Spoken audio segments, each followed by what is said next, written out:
Hello everyone, I am Lakshmi Sharma. मैंने आपको पिछली क्लास में गणित का चैप्टर शुरू करवाया था, वास्तविक संख्याएं, real numbers up to 10th class तक के लेवल का।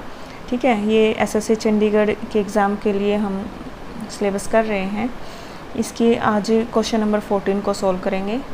क्वेश्चन नंबर 14 है 441, 567 तथा 693 का एचसीएफ है। इनका एचसीएफ क्या होगा? देखो, एचसीएफ कैसे फाइंड करते हैं। एचसीएफ फाइंड करने के दो तरीके हैं, या तो आप प्राइम फैक्टराइजेशन से भी कर सकते हो या डिवीज़न मेथड से भी कर सकते हो। तो डिवीज़न मेथड से मैं करके बताती हूँ कैसे। जैसे ये 567 आपका ग्रेटर नंबर है 441 से, तो हम इसको डिवाइड करेंगे 441 से, 1 पे जाएगा ये।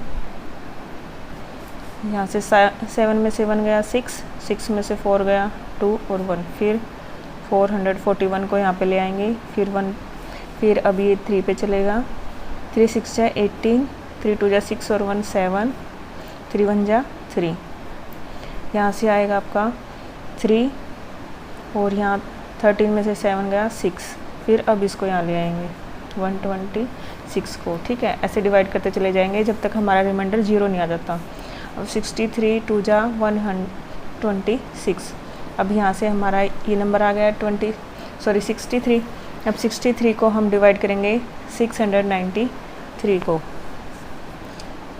इसको अंदर लिखें ऐसे, 63 1 जा 63, यहाँ से बचेगा 6, फिर 63 1 जा 63। तो ये भी पूरा डिवाइड हो गया। यहाँ पे जो ये नंबर आ रहा है जो, ये ही हमारा एचसीएफ होगा। ठीक है, इन तीनों में हम क्या करेंगे, इन दोनों को एक साथ लेंगे पहले, फिर जो आंसर आएगा हमारा यहाँ पे लास्ट में, फिर हम उसको थर्ड नंबर को डिवाइड करेंगे। ठीक है, यहाँ से जो 63 है ये हमारा एचसीएफ आ जाएगा, एचसीएफ इक्वल टू 63। ठीक है, फर्स्ट इसका 14 का आंसर हो जाएगा 63। नेक्स्ट क्वेश्चन है, सुबह की सैर करते समय 3 व्यक्ति इकट्ठे चलना शुरू करते हैं तथा उनके कदमों का माप क्रमवार 40 सेंटीमीटर, 42 सेंटीमीटर तथा 45 सेंटीमीटर है। कितनी कम से कम दूरी तक प्रत्येक को पैदल चलना चाहिए ताकि प्रत्येक पूरे कदमों में समान दूरी तय कर सकता है? तो उसके लिए हम क्या करेंगे, इनका एलसीएम निकाल लेंगे। ठीक है, 40, 42 और 45 का, तो हमारा आंसर आ जाएगा। इस टाइप के क्वेश्चन में हम क्या करते हैं, एलसीएम निकाल लेते हैं। किस चीज़ का? 40, 42 और 45। सबसे पहले हम 2 से डिवाइड करेंगे, 2 2 जा 4 0, 2 2 जा 4 और 1, 45 एज इट इज। अब हम इसको 3 से डिवाइड करेंगे, 20, 3 7 जा, 3 1 जा और 3 5 जा। अब 5 से डिवाइड करेंगे, 5 4 जा 7, 5 3 जा। अब इनकी मल्टीप्लाई कर लेंगे, 2 into 3 into 5 into 4 into 7 into 3। 2 3 जा 6, 6 5 जा 30, 34 जा 120 और 120 इंटू 7 करेंगे तो यह आ जाएगा 12 7 जा 84। फिर 3 से मल्टीप्लाई करेंगे, 0 3 4 जा 12, 3 8 जा 24 और 1 25, यानी 2520। यहाँ इसका आंसर आ जाएगा फर्स्ट ए, 2520 सेंटीमीटर। जो कम से कम दूरी तय करेंगे इनके कदम जब एक साथ आ जाएंगे, तो ताकि प्रत्येक पूरे कदमों में समान दूरी तय कर सकता है ये। ठीक है, अब 22/7 का दशमलव विस्तार है। तो इस तरह के क्वेश्चन को हम कैसे करते हैं, डिवाइड करके करते हैं। ठीक है, ये आपका 10th क्लास का फर्स्ट चैप्टर में है ये क्वेश्चन।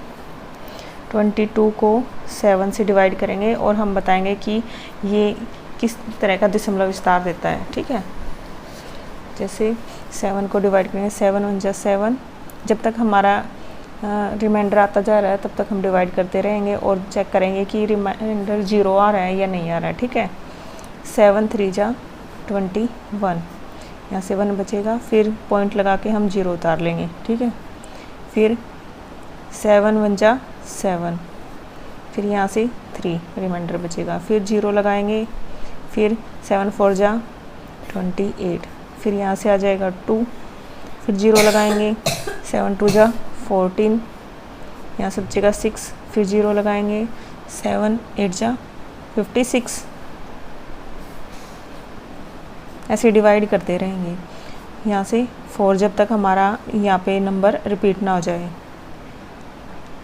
यहाँ 4 बचा, फिर 0 लगाएंगे, फिर डिवाइड करेंगे, 7 5 जा 35, यहाँ से 5 बचेगा, 7 7 जा 49, फिर यहाँ पे 1, देखो यहाँ पे 1 आ रहा है, फिर 0 लिखेंगे। अब देखो फिर से यहाँ पे वही ऊपर जहाँ से हमने शुरू किया था वहीं से स्टार्ट हो गया 10, जहाँ से हमने 0 पॉइंट लगा के 0 लगाना शुरू किया था वहीं से वापस से उसी पे आ गए हैं। ठीक है, तो अब हम फिर से डिवाइड करेंगे तो यहाँ पे फिर 1 आएगा, फिर 4, फिर 2, फिर 8, फिर 5, फिर 7, इस तरीके से आता चला जाएगा। तो ये कैसा दशमलव विस्तार आ रहा है हमारा, ये रिपीटेड आ रहा है। ठीक है, इसको बोलते हैं हम आवर्ती। और जब इसका दशमलव स्थान तक आता रहेगा इन्फिनिटी टाइम तक। ठीक है, तो इसको बोलेंगे हम असमाप्य योग। ठीक है, इसका आंसर आएगा हमारा बी, असमाप्य योग तथा आवर्ती योग। असमाप्य का मतलब कि कभी ना समाप्त होने वाला। ठीक है, आवर्ती योग मतलब बार बार रिपीट होने वाले नंबर। नेक्स्ट है हमारा, किसी पूर्ण अंक n के लिए विषम पूर्ण अंक किसके रूप में दर्शाया जाता है?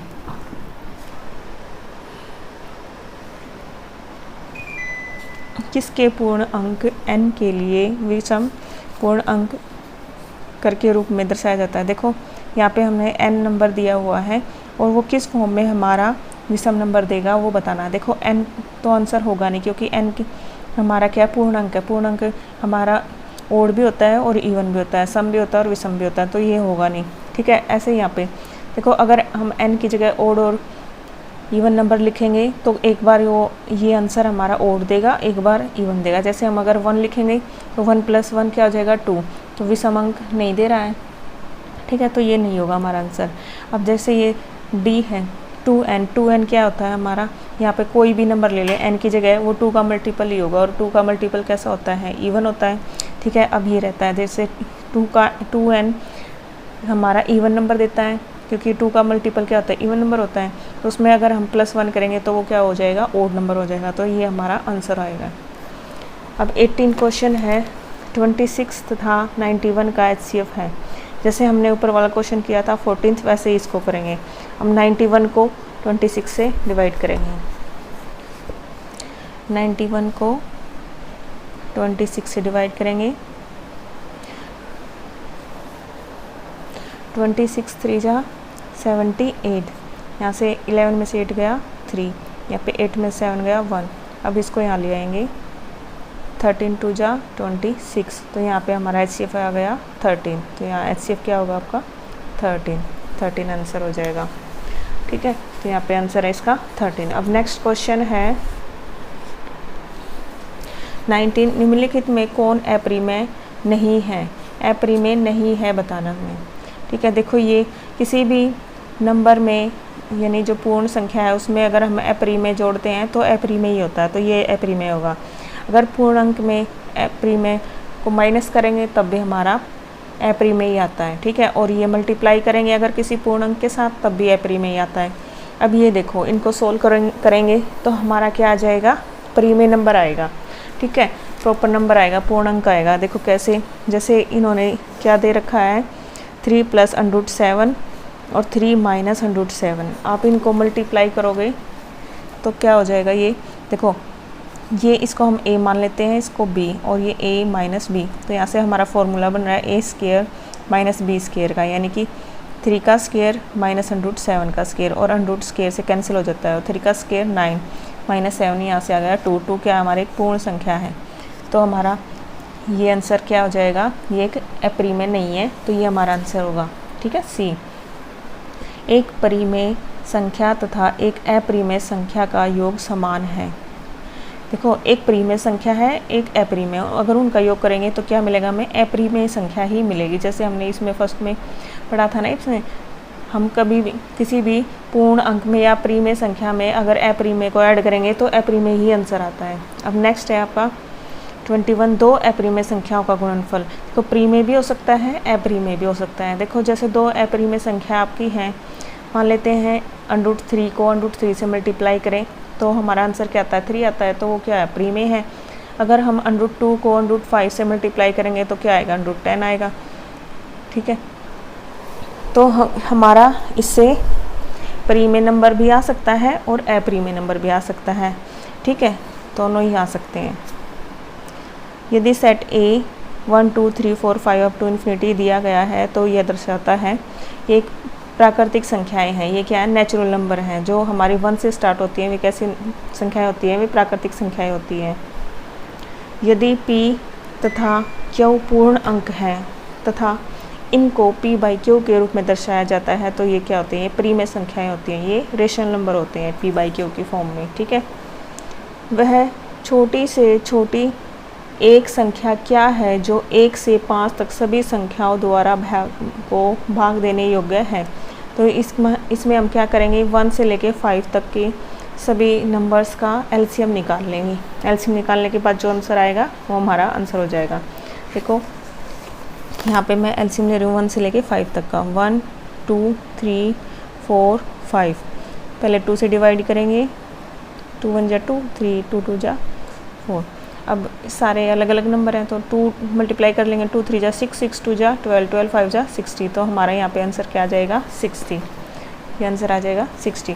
आज ये हमारी एक्सरसाइज, ये चैप्टर कंप्लीट हो गया है रियल नंबर्स। अब हम नेक्स्ट चैप्टर नेक्स्ट वीडियो में सोल्व करेंगे और ऐसे ही करके हम अपना जो चंडीगढ़ में हमारा 10th तक लेवल का जो हमारा एग्ज़ाम में मैथ्स का सिलेबस आना है वो हम कंप्लीट करेंगे। ठीक है, एग्ज़ाम ख़त्म होने से पहले हम अपना सिलेबस कंप्लीट कर लेंगे। Thank you for watching.